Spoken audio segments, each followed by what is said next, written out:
Hello everyone, welcome back to the Rana academy. तो finally हमारा जो लास्ट चैप्टर है क्लास नाइन्थ आईसीएससी फिजिक्स का, दैट इज मैग्नेटिज्म, वो आज हम स्टार्ट करने वाले हैं। तो आज के लेक्चर के अंदर हम उसके पार्ट ए के कुछ टॉपिक्स हम डिस्कस करेंगे। तो बिना कोई टाइम वेस्ट किए चलिए शुरू करते हैं। सो मैग्नेटिक प्रॉपर्टी, मैग्नेट या मैग्नेटिज्म, इन सब को समझने के लिए ना सबसे पहले हम ये देखते हैं कि हमें ये जो नेचुरल मैग्नेट्स है वो हमें कहाँ से मिले। सो एशिया माइनर में ना एक जगह है जिसका नाम है मैग्नीशिया, जहां पर हमें कुछ पीसेस मिले लोडस्टोन के। जो लोडस्टोन है ना, वो बेसिकली ओर है मेरे आयरन ऑक्साइड का। क्योंकि ये हमें नेचुरल मिले थे, तो इसलिए ये जो मैग्नेट्स हैं, इनको हम एज अ नेचुरल मैग्नेट्स कहते हैं। और जैसे कि वर्ड है मैग्नेट, वो मैग्नेट आया कहां से? ऑफ कोर्स जहां से हमें मिले थे, दैट इज मैग्नीशिया, वहीं से ही इसको डिराइव किया गया है। अब बात यह है कि इन ओर्स की ना दो प्रॉपर्टीज थी। सबसे पहली प्रॉपर्टी ये थी कि अगर मैं किसी भी नेचुरल मैग्नेट के पास अगर आयरन के पीसेस को लेकर आता हूं, तो वो जो मैग्नेट्स थे ना, उन आयरन पीसेस को अट्रैक्ट कर लेते थे।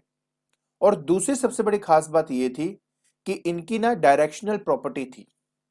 अब डायरेक्शनल प्रॉपर्टी का मतलब होता है कि अगर इन मैग्नेट्स को ना फ्रीली सस्पेंड कर दिया जाए इन हॉरिजॉन्टल प्लेन पर, तो ये हमेशा पॉइंट आउट करते थे एक ही पर्टिकुलर डायरेक्शन की तरफ। तो कहने का मतलब हुआ कि इनकी दो प्रॉपर्टीज थी, एक तो अट्रैक्टिव प्रॉपर्टी और दूसरा डायरेक्टिव प्रॉपर्टी, जो डायरेक्शन बताने में हमें काम आती थी। किसी भी मैग्नेट को अगर मैं फ्रीली सस्पेंड कर देता हूं हॉरिजॉन्टल प्लेन पर with the help of the silk thread, तो वो अपने आप को ही सेट कर लेता है toward the geographical north and south direction. Now depending upon जिस डायरेक्शन में वो अपने आप को अलाइन करता है ना, हमने उनके पोलैरिटीज के नाम दे दिए। जैसे कि ज्योग्राफिकल नॉर्थ की तरफ पॉइंट कर रहा है, तो जो वो मैग्नेट होगा, जो पोल उसकी तरफ पॉइंट कर रहा है, हमने उसको नॉर्थ पोल दे दिया। और जो पोल मेरे ज्योग्राफिकल साउथ की तरफ पॉइंट आउट कर रहा था, हमने उसको साउथ दे दिया। तो इस तरह से हमारे जो मैग्नेट्स हैं उनकी पोलैरिटीज हमने डिफाइन करी। तो वो पोल जो ज्योग्राफिकल नॉर्थ की तरफ शो करता है, हमने उसको नॉर्थ पोल दे दिया। और जो पोल हमारा ज्योग्राफिकल साउथ की तरफ पॉइंट आउट करता है, हमने उसको साउथ पोल दे दिया। अब इसके ना कुछ प्रॉपर्टीज में से ये प्रॉपर्टी भी थी कि जो लाइक पोल्स थे, वो हमेशा एक दूसरे को रिपेल करते थे। लाइक पोल्स का मतलब ये हुआ कि जैसे नॉर्थ के पास अगर मैं नॉर्थ पोल को लेके आऊंगा, तो वो दोनों एक दूसरे को रिपेल करेंगे। सिमिलरली साउथ को साउथ की तरफ लेके आऊंगा, तो भी वो एक दूसरे को रिपेल करेंगे। बट जो ऑपोजिट पोल थे, जैसे कि नॉर्थ को अगर मैं साउथ पोल की तरफ लेके आऊंगा, तो वो उसको अट्रैक्ट करता था। अब इन सबके बाद शुरू होता है बेटा इंड्यूस्ड मैग्नेटिज्म। अब इंड्यूस्ड मैग्नेटिज्म का मतलब क्या है और ये क्या है, मैं आपको सब बातें अच्छे से समझाता हूं। देखिए बेटा, मान लीजिए कि मेरे पास ना एक आयरन और स्टील का बार है, एंड कुछ मैंने आयरन के फिलिंग्स लिए हुए हैं। इनिशियली अगर आयरन और स्टील को आप आयरन फिलिंग की तरफ लेके जाओगे, तो आयरन फिलिंग कभी भी मेरे आयरन या स्टील के बार के साथ अट्रैक्ट नहीं होती है। लेकिन अगर आप मान लेते हो कि एक मैग्नेट उस आयरन बार के नजदीक लेके जाते हो, या आप उसको मान लो टच ही कर लेते हो, उसके बाद अगर आप मेरे आयरन और स्टील बार को आयरन फिलिंग के साथ टच करोगे, तो जितने भी आयरन फिलिंग्स हैं, मतलब ज्यादातर, वो आपके अट्रैक्ट हो जाते हैं towards the pole of iron bar और स्टील बार। एक बात आप आगे जाके भी देखेंगे कि एक मैग्नेट की जो मैक्सिमम स्ट्रेंथ होती है, वो उनके पोल्स की तरफ होती है। जैसे आप सेंटर की तरफ जाते हो, स्ट्रेंथ जो है वो उसकी कम होनी शुरू हो जाती है। किसी भी मैग्नेट को अगर आप आयरन फिलिंग पर मतलब रख देते हो, तो यू विल सी दैट कि मैक्सिमम आयरन फिलिंग्स हमेशा पोल से ही अटैच होंगी। सेंटर से बहुत कम आपकी आयरन फिलिंग्स अटैच होती हैं। सो अब कहने का मतलब क्या है कि इस एक्सपेरिमेंट में हुआ क्या, इसमें समझने वाली बात क्या है? इसमें समझने वाली बात यह है कि जब हम किसी मैग्नेट को किसी आयरन बार या स्टील बार के पास लेके जाते हैं, तो सबसे पहले वो उस आयरन और स्टील बार को मैग्नेटाइज्ड करता है। जब वो एक बार उसको मैग्नेटाइज कर देगा, अब उसमें वो मैग्नेटिक प्रॉपर्टीज आ चुकी हैं, इस वजह से अब वो आयरन फिलिंग्स को अपनी तरफ अट्रैक्ट कर सकता है। तो अगर मैं एक मैग्नेट को आयरन या स्टील बार की तरफ लेके जाता हूं, तो पहले मैग्नेट क्या करता है, पहले मैग्नेट उस आयरन या स्टील बार को मैग्नेटाइज्ड करता है और उसके मैग्नेटाइज होने के बाद वो आयरन फिलिंग्स को अपनी तरफ अट्रैक्ट कर पाता है। इसी टेम्परेरी मैग्नेटिज्म को इंड्यूस्ड मैग्नेटिज्म कहा जाता है। अब बात आती है कि ये टेम्परेरी क्यों है। टेम्परेरी इसलिए है क्योंकि अगर मैं इस मैग्नेट को इस आयरन बार से दूर लेके जाऊंगा तो आयरन फिलिंग्स ना नीचे गिरनी शुरू हो जाएंगी। तो इसका मतलब क्या हुआ, इसका मतलब हुआ कि आयरन और स्टील बार की जो मैग्नेटिक प्रॉपर्टी है वो खत्म हो गई। तो आयरन और स्टील बार के अंदर जो मैग्नेटिज्म है वो इंड्यूस्ड हुई थी और किसने करी थी, एक्सटर्नल मैग्नेट ने करी थी। इसी चीज को इंड्यूस्ड मैग्नेटिज्म का नाम दिया गया है। अब हम डेफिनेशन की तरफ चलते हैं। कहते हैं कि the temporary magnetism acquired by the magnetic material when it is kept near or in contact with the magnet is called the induced magnetism। अब इसमें ये नोट बहुत इंपॉर्टेंट है। नोट ये कहता है a magnetic pole induce an opposite polarity on the near end and a similar polarity on the farther end of the iron bar। मैं इसका मतलब समझाता हूं। देखिए क्या है कि अगर मान लीजिए कि मेरे पास कोई भी एक मैग्नेट है, जैसे देखो नॉर्थ यहाँ है, साउथ आपका यहाँ पर है, तो आयरन बार के ये वाला हिस्सा जो मेरे इस पोल के नजदीक है उसमें हमेशा ऑपोजिट पोल इंड्यूस होता है। मतलब अगर ये साउथ है तो यहाँ पे नॉर्थ होगा और अगर ये नॉर्थ होता तो ये साउथ होता। और जो दूसरा एंड है वो सेम पोलैरिटी का होगा, जैसे ये साउथ है तो दूर वाला जो होगा वो साउथ होगा। अब आप बोलेंगे सर हमें कैसे इसके बारे में पता देखिए सिंपल सी बात है, हमारे पास जो कंपास है उस कंपास की हेल्प से हम किसी भी मैग्नेट के पोल्स को आइडेंटिफाई कर सकते हैं। तो मेरे पास एक नॉर्थ साउथ में जो नॉर्थ है और जो साउथ है, जब मैं इसको एक आयरन और स्टील बार के पास लेके आया तो कंपास की हेल्प से मुझे पता लगा कि ये जो ए पॉइंट है ये नॉर्थ पोल है और ये जो बी पॉइंट है वो आपका साउथ पोल है। आई होप आपको ये वाली जो बात है वो समझ में आ गई होगी। ठीक है, तो अब इसमें से क्रक्स पॉइंट क्या है, क्रक्स पॉइंट इसका ये है कि जब भी आप किसी मैग्नेट को किसी आयरन या स्टील बार की तरफ लेके आते हो और अगर वो उसमें मैग्नेटिक प्रॉपर्टी इंड्यूस कर रहा है तो अगर साउथ पोल नजदीक है तो उसके साथ वाला पोल हमेशा नॉर्थ पोल होगा, मतलब ऑपोजिट पोलैरिटी होगी। आई होप आपको ये वाला पार्ट तो समझ में आ गया होगा। सो नेक्स्ट हमारे पास आता है बेटा इंडक्शन प्रोसीड्स अट्रैक्शन। अब इसका मतलब क्या है, इसका मतलब ये है कि किसी भी आयरन बार या स्टील बार के अंदर जब हम मैग्नेटिक प्रॉपर्टी डालते हैं तभी जाकर वो अट्रैक्ट करता है। ठीक है, मैं इसको समझाता हूं एक एग्जांपल से कि जैसे कि मेरे पास एक मैग्नेट है, ये आपका नॉर्थ है, ये आपका साउथ है और ये मेरे पास आयरन का बार है। ठीक है जी, और यहां पे थे आपके आयरन फिलिंग्स। अब इस कंडीशन के अंदर जब ये आपका साउथ पोल इसमें नॉर्थ पोल इंड्यूस करेगा तभी जाके अट्रैक्शन होगी। तो मतलब ये है कि अट्रैक्शन और इंडक्शन में सबसे पहले इंडक्शन होती है उसके बाद अट्रैक्शन होती है। यही इस पर्टिकुलर पैराग्राफ का मतलब है। और दूसरा, इंड्यूस मैग्नेटिज्म इज टेम्परेरी। अब इसका मतलब क्या है, देखिए अगर आप किसी भी बार मैग्नेट को, मान लो कोई नेल्स, कई सारे नेल्स रखे हुए और आप बार मैग्नेट उससे टच करते हो और बार मैग्नेट को उठाओगे तो ऐसे चेन में एक के बाद एक आपके जो आयरन नेल्स है वो लग जाएंगे।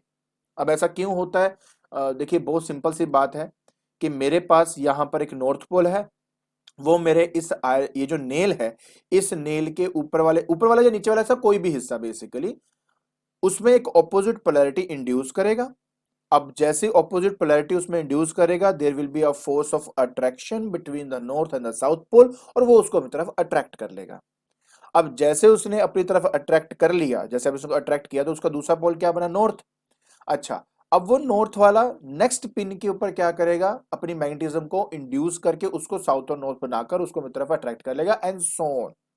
ये आपके तब तक होता जाएगा जब तक नॉर्थ एंड साउथ जो ऊपर वाला पिन है ना इनके बीच में जो फोर्स एक्ट कर रही है वो मेरे इस पूरे वेट को बैलेंस जब तक कर सकता है तब तक करेगा। जिसके अगर आपने उसके बाद एक पिन लगा दी और वो वेट ज्यादा हो गया as compared to the force of interaction between the north and the south pole तो उसके बाद पिन्स आपके नहीं लगेंगे। ठीक है, तो ये तब तक करता है। अब आपने क्या करना है, ये जो ऊपर वाली पिन है ना इसको आपने पकड़ लेना और बार मैग्नेट हटा देना है। आप क्या देखोगे, आप ये देखोगे सारे एक एक करके अपने आप नीचे गिर जाएंगे because due to gravity of course, right. So तो इसका मतलब क्या हुआ कि ऑफ कोर्स ये जो पिंस हैं ये मैग्नेटाइज हो गए थे, तभी तो अट्रैक्टिव प्रॉपर्टी इनके अंदर आई। बट जैसे जो इनको मैग्नेटाइज कर रहा है, मतलब बार मैग्नेट, जैसे हमने उसको हटाया, इनकी जो मैग्नेटिक प्रॉपर्टी है वो ऑटोमेटिकली खत्म हो जाती। तो ये क्या हुआ, ये एक टेम्परेरी प्रोसेस है आपका। क्लियर? आगे देखिए, फिर हमारे पास आता है बेटा लाइंस ऑफ मैग्नेटिक फील्ड। अब लाइंस ऑफ मैग्नेटिक फील्ड ना बहुत इंपॉर्टेंट टॉपिक है, इसलिए इसको बड़े ध्यान से समझना ये है क्या। देखिए बेटा, बात ये है कि अगर मेरे किसी भी कंपास को ना, किसी भी कंपास को अगर मैं कहीं पे भी रख देता हूँ, टेबल पे आप रख के देखिए, वो हमेशा अपने आप को अलाइन करेगा in the geographical north south direction. हमेशा अपने आप को अलाइन करता है ज्योग्राफिकल नॉर्थ साउथ डायरेक्शन की तरफ। लेकिन अगर कोई मान लीजिए कि मेरे पास बार मैग्नेट यहाँ पे मैं रख देता हूँ, सपोज ये मैंने बार मैग्नेट यहाँ पे रख दिया, जैसे कि ये नॉर्थ है, ये मान लो साउथ है आपका, उस कंडीशन में ना ये जो आपके नीडल है इसकी जो ओरिएंटेशन है वो आपकी चेंज हो जाती है। अब किसी भी कंपास को या किसी भी कंपास के जो डायरेक्शन है, अगर वो कोई इन्फ्लुएंस कर पाएगा तो वो सिर्फ मैग्नेटिक फील्ड होती है। मतलब अगर मैग्नेटिक फील्ड है तो कंपास के अंदर डिफ्लेक्शन होगी, अगर मैग्नेटिक फील्ड नहीं है तो कंपास में डिफ्लेक्शन नहीं होगी। तो इससे हमें पता चला कि मेरे मैग्नेट के आसपास कोई ना कोई ऐसी फील्ड है जो मेरे कंपास को इन्फ्लुएंस कर रहा है, एंड उस फील्ड का नाम मैग्नेटिक फील्ड है। सो हमने कहा कि मेरे नॉर्थ साउथ के डायरेक्शन के अलोंग ना क्या होती हैं, मैग्नेटिक फील्ड लाइंस होती हैं। और एक सबसे बड़ी खास बात, जैसे आप इस पिक्चर में देख सकते हो, हम इसको डिफरेंट डिफरेंट पॉइंट्स पे रखते गए, हमने इस पॉइंट पे रखा, हमने इस पॉइंट पे रखा, हमने इस पॉइंट पे रखा। हमें ये देखने को मिला कि ये जो नीडल होता है ना, वो हमेशा पॉइंट करता है towards the pole of the magnet. जैसे देखो, ये इसकी तरफ पोल की तरफ अट्रैक्टेड है, ये पोल की तरफ है, ये पोल की तरफ है। और सिमिलरली अगर नॉर्थ साउथ भी करूंगा तो भी ऐसा ही होगा आपके पास, ठीक है। They always point towards the pole of the magnet. तो हमने किया क्या, कुछ भी नहीं, देखो सिंपल सी बात है। अब इस मैग्नेटिक फील्ड लाइंस को बनाने का सबसे सिंपल तरीका था कि मैंने क्या किया कि एक कंपास रखा, उस कंपास के जो टिप है ना, हम उस टिप के ऊपर हमने ऐसे पॉइंट लगा दिया, ठीक है। फिर मैंने दूसरा कंपास इसके ऊपर रखा, अब वो अपने आप को इस तरह से अलाइन करेगा, तो मैंने उसके आगे डॉट लगा दिया। फिर मैंने इसके ऊपर कंपास रखा, वो अपने आप को इस डायरेक्शन में अलाइन करता, मैंने इसके आगे डॉट लगा दिया। तो ऐसे डॉट लगाते लगाते लगाते मुझे क्या मिल जाती है, मेरी मैग्नेटिक फील्ड लाइंस मिल जाती है। तो मैग्नेटिक फील्ड लाइंस क्या है ये मैं अभी आपको बताता हूं, पहले हम बात कर लेते हैं मैग्नेटिक फील्ड की। तो जैसे मैंने आपको कहा कि मैग्नेटिक फील्ड एक स्पेस है around the magnet in which the needle of the compass rest in A direction other than the geographical north south direction. मतलब अगर मैं उसको इस फील्ड में नहीं रखता तो ये ज्योग्राफिकल नॉर्थ साउथ डायरेक्शन में अलाइन रहेगा, लेकिन अगर किसी मैग्नेट के पास आ गया तो वो ज्योग्राफिकल नॉर्थ साउथ डायरेक्शन में नहीं होता आपका, क्योंकि वो उसके इन्फ्लुएंस के अंदर होता है। तो वो स्पेस, जिस स्पेस के अंदर अगर मैं कंपास लेके आऊं और वो अपने आप का जो डायरेक्शन नॉर्थ साउथ का डायरेक्शन उससे डिफ्लेक्ट हो जाए, तो वो जो स्पेस होगी उसको हम कह देते हैं अपनी मैग्नेटिक फील्ड। अच्छा, इसको एक्सपेरिमेंटली करके भी देखा जा सकता है। क्या करना है कि मेरे पास यहाँ पर आप अपना रख दो, एक मैग्नेट रख दिया, उसके आसपास हमने आयरन फिलिंग्स डाल दिए, और ये जो पीस ऑफ पेपर है ना, इसको हमने टैपिंग करनी शुरू कर दी। तो थोड़े से और डालकर ना हमने इस पर टैपिंग करी। टैपिंग करने से देखो क्या दिख रहा है, देख रहे हो, जितने भी आपके आयरन फिलिंग्स है ना ये अपने आप को अलाइन कर रहे हैं। देख रहे हो ध्यान से क्या दिखने को दिखता है। एक्चुअली बेटा बाकी उसके बाद तो हमने कंपास से पता लगा कि मैग्नेटिक फील्ड की बेसिकली डायरेक्शन क्या है। तो हमें यह देखने को मिलता है कि जो मैग्नेटिक फील्ड लाइंस है वो हमेशा नॉर्थ से ओरिजिनेट होती हैं और साउथ में एंटर करती हैं, ठीक है। ये कंपास की हेल्प से हमने ये चीज देखी है, ठीक है। तो आप देख सकते हो इसका इसका स्ट्रक्चर कैसा है, देख रहे हो कैसा स्ट्रक्चर है इसका। और अगर आप ध्यान से देखो तो आपको दिखेगा कि ये जो पोल्स है ना बेटा, ये जो पोल्स आप देख रहे हो, इन पोल्स पर आयरन फिलिंग ज्यादा क्राउडेड है ना। ये देखो, तो जहां पर आयरन फिलिंग ज्यादा क्राउडेड होता है ना, उसका मतलब होता है वहां पर मैग्नेटिक फील्ड की जो स्ट्रेंथ है वो ज्यादा होती है, ठीक है। चलिए अब हम थोड़ा सा इसके बिहेवियर या इसके बारे में कुछ चीजें याद रख लें। पहली बात तो ये कि as the distance of a point from the magnetic या magnet increases the effect of its magnetic field decreases. देखिए मैं आपको पहले बता दूं, मैग्नेटिक फील्ड जो है वो इनवर्स स्क्वायर लॉ को ओबे करता है। इनवर्स स्क्वायर लॉ का मतलब होता है कि जो मैग्नेटिक की जो स्ट्रेंथ है, बेसिकली हम उसको बी से रिप्रेजेंट करते हैं, वो inversely proportional to R square होता है।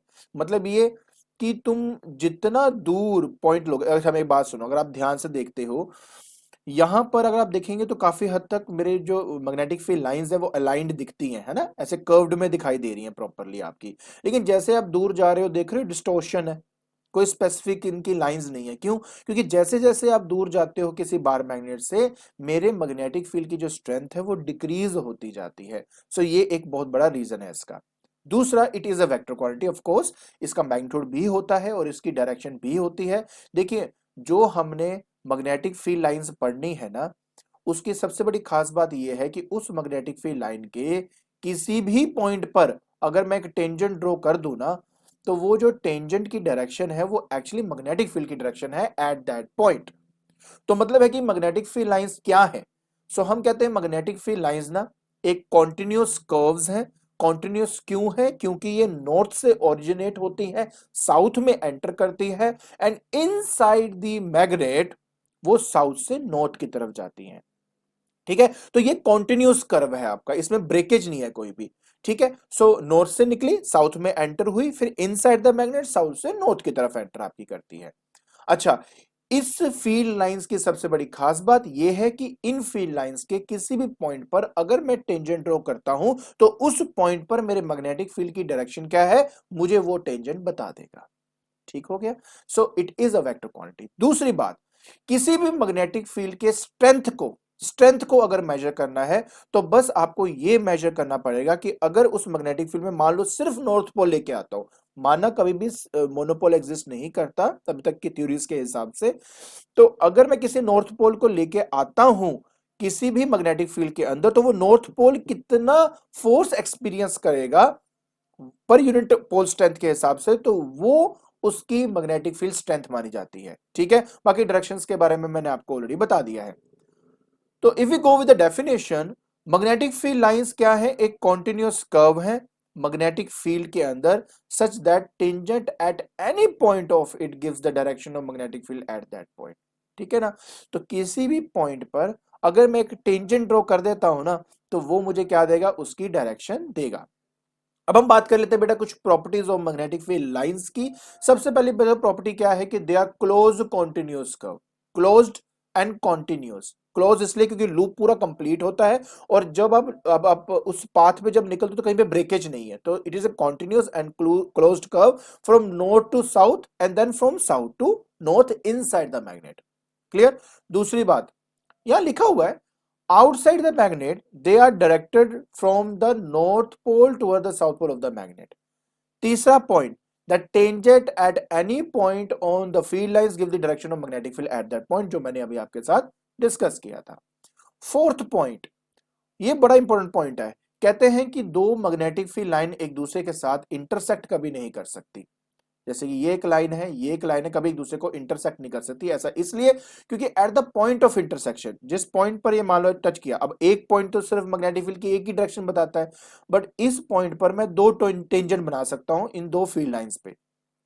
तो एक पॉइंट मुझे मैग्नेटिक फील्ड की दो डायरेक्शन कैसे दे सकता है? It is not possible.